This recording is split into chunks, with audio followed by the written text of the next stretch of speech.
गाजियाबाद की डासना जेल में बनती है जिंदगी। यकीन नहीं हो रहा है तो इन तस्वीरों को भी देख लीजिए।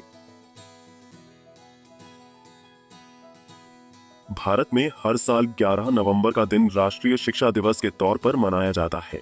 ये दिन आजाद भारत के पहले शिक्षा मंत्री मौलाना अबुल कलाम आजाद को समर्पित है। देश के महान स्वतंत्रता सेनानी, विद्वान और प्रख्यात की आबादी अबुल कलाम आजाद की जयंती को लोग राष्ट्रीय शिक्षा दिवस के रूप में मनाते हैं। वहीं गाजियाबाद की डासना जेल में भी विचाराधीन बंदी और सजा याफ्ता कैदियों को शिक्षा दी जा रही है। गाजियाबाद डासना जेल के सुपरिंटेंडेंट सीताराम शर्मा से जब हमारे संवाददाता ने बात की तो उन्होंने बताया कि 11 दिसंबर को मौलाना अबुल कलाम आजाद की जयंती के सम्मान में शिक्षा दिवस मनाया जाता है। ये शिक्षा दिवस हम लोगों को एक सीख देता है कि देश में कोई भी व्यक्ति शिक्षा से वंचित न रहे, चाहे वो कैसा भी हो। उनका ये भी मानना था कि डासना जेल में जितने भी विचाराधीन बंदी है, उनके लिए डासना जेल के अंदर हर प्रकार से शिक्षा की व्यवस्था की गई है, चाहे वो महिला हो या पुरुष। बंदी की जिला कारागार के अंदर कंप्यूटर लैब, जहां पर बंदी को कंप्यूटर कोर्स करवाए जाते हैं। इसके साथ साथ इग्नू का भी कोर्स करते हैं। यहाँ पर पुस्तकालय भी बनाया गया है, जहाँ पर बंदी अपनी पढ़ाई करते हैं। सुनिए उन्होंने पूरी बातचीत में क्या कुछ कहा।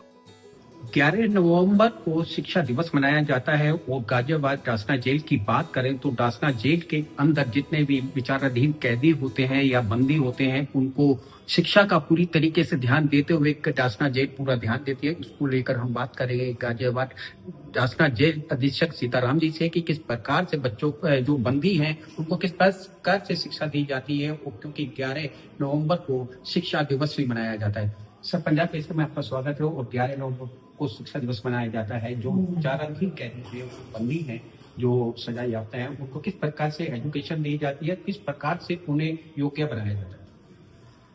देखिए, आपने ठीक कहा, 11 नवंबर को राष्ट्रीय शिक्षा दिवस के रूप में मनाया जाता है और शिक्षा सुधार की, किसी व्यक्तित्व के निर्माण की एक आवश्यक पहलू है, आवश्यक शर्त है। तो इसी संकल्पना को ध्यान में रखते हुए, जो कि कारागार में है सुधार गृह की संकल्पना, तो यहाँ पर जो भी व्यक्ति आता है वो सामाजिक या विधिक मानदंडों का उल्लंघन करने के कारण आता है। तो ऐसी स्थिति में ये आवश्यक है कि उसका परिमार्जन हो, उसका उत्कर्ष हो और वो अपने आप को बेहतर नागरिक बना पाए। इसके लिए शिक्षा पर विशेष जोर देते हैं हम लोग। इसके तहत जो छोटे बच्चे हैं, जो 6 साल तक के बच्चे अपनी माँ के साथ रह सकते हैं, उन बच्चों के लिए प्राइमरी शिक्षा की पूरी व्यवस्था है। उनके सर्वांगीण विकास के लिए क्रैच, बाल वाटिका इत्यादि की व्यवस्था की गई है। साथ ही जो बच्चे 4 साल से 6 साल के बीच में, उनको बाहर पब्लिक स्कूल में भी भेजा जाता है। अभी एक बच्चा ऐसा है जिसका एडमिशन यहाँ पर पब्लिक स्कूल में कराया गया, वो प्रतिदिन स्कूल जाता है। इसके बाद फिर जो अगर प्रौढ़ शिक्षा है, जो लोग निरक्षर हैं, बाहर से अनपढ़ रहे वो आए हैं, उनको अक्षर ज्ञान करा के उनको उच्च शिक्षा के लिए भी 10th और 12th भी कराया जाता है। जो यूपी बोर्ड का यहाँ सेंटर है उसमें फॉर्म भरते हैं। उसके बाद अन्य शिक्षा के लिए वो इग्नू के में भी रजिस्ट्रेशन कराते हैं। इग्नू में अभी हमारे यहाँ 200 से अधिक रजिस्ट्रेशन हो चुके हैं। इग्नू का सेंटर है, उसमें विधिवत क्लासेस चलती हैं। और दूसरी ओर जो व्यवसायिक प्रशिक्षण की स्थिति है, उसमें भी हमारे यहाँ कंप्यूटर लिटरेसी के लिए लगातार एक 60 बंदियों का बैच लगातार चलता रहता है, जिसे NIIT से हम लोग सर्टिफाई कराते हैं। NIT उनको सर्टिफिकेट प्रदान करती है। तो इस तरह से शिक्षा में एक समग्र प्रयास किए जा रहे हैं कि कोई भी व्यक्ति बाहर अगर किसी कारण से वो अशिक्षित रहा है तो उसको यहाँ शिक्षित कर दिया जाए, और वो अल्प शिक्षित है तो उसे उच्च शिक्षित कर दिया जाए, जिससे समाज का एक बेहतर नागरिक बन के वो यहाँ से जाए। सर, एक सवाल ये उठा कि पहले जो था कि यहाँ पे बंदी जब आते थे, जो सुनते थे कि जेल के अंदर हम जाएंगे, हमारे साथ इस तरीके से होगा, लेकिन कहीं ना कहीं डासना जेल में जिस तरीके से बंदियों की हर बात का ध्यान रखा जाता है और वहाँ उनको चित्रकारी, म्यूजिक वगैरह सारी चीजें सिखाई जाती हैं। तो जो बात रेडियो जॉकी भी आपके द्वारा यहाँ चलाया गया है, तो रेडियो जॉकी को कितने समय के लिए चलाया जाता है और कब तक चलता है? देखिए, रेडियो जॉब के जो रेडियो सेंटर है हमारा, रेडियो परवाज नाम से स्थापित है। वो सुबह 6 बजे से लेकर शाम को 7 बजे तक सारे शेड्यूल्स डिसाइडेड है। उसमें सुबह भजन चलेगा, दिन में फिर उसके लिए न्यूज भी चलाए जाएंगे और विविध कार्यक्रम है, कहानियों के कार्यक्रम है, संगीत का कार्यक्रम है, फरमाइशी संगीत का कार्यक्रम है। ये सारे कार्यक्रम दिन में पूरे दिन चलते हैं बंदियों के लिए। और इसके साथ ही यहाँ पर रेडियो जॉकी की ट्रेनिंग भी चलाई गई। जो रेडियो जॉकी के काम कर रहे हैं एज अ रेडियो जॉकी, वो भी बंदी हैं, और साथ ही साथ उनको ट्रेनिंग भी दिया जा रहा है। नए रेडियो जॉकी भी तैयार हो रहे हैं। कहीं ना कहीं ये मान लें कि हम अगर बंदी यहाँ से अगर बाहर जाए तो अपना रोजगार भी चालू कर सकते हैं एजुकेशन के जरिए और रेडियो जॉकी के जरिए।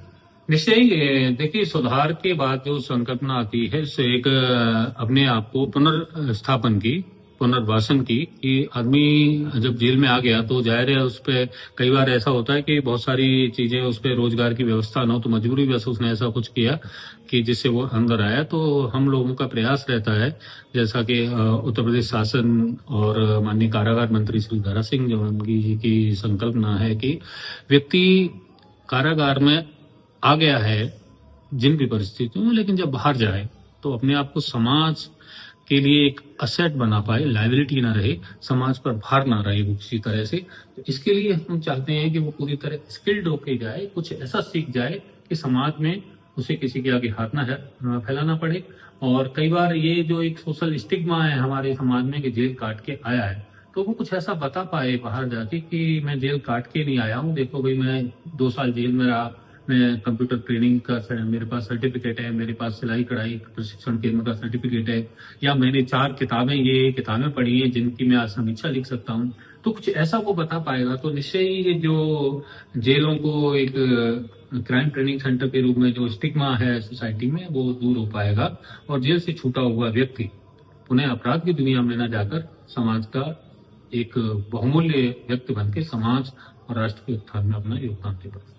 आपने सुना ये थे जेल अधीक्षक सीताराम जी, जिन्होंने बताया कि जिस प्रकार से लोगों के मन में एक धारणा रहती है कि जेल में जाकर बंदी परेशान होगा, लेकिन वहाँ यह डासना जेल जो है बंदियों की जिंदगियां संवारती है, बिगाड़ती नहीं है, क्योंकि उनको पूरी तरीके से एजुकेशन देती है, इग्नू का कोर्स कराती है, यहाँ तक कि चित्रकारी और म्यूजिक तक उनको सिखाती है, जिससे कि लोग बाहर जाकर अपना रोजगार चालू कर सके और सामान्य नागरिक की तरह जीवन जी सके। गाजियाबाद से पंजाब के लिए संजय मित्तल। हमसे जुड़े रहने के लिए हमारे YouTube चैनल को सब्सक्राइब करें और नई वीडियो की नोटिफिकेशन के लिए बेल आइकॉन को दबाएं। अगर आप ये वीडियो Facebook पर देख रहे हैं तो लाइक जरूर करें और ज्यादा से ज्यादा शेयर करें। धन्यवाद।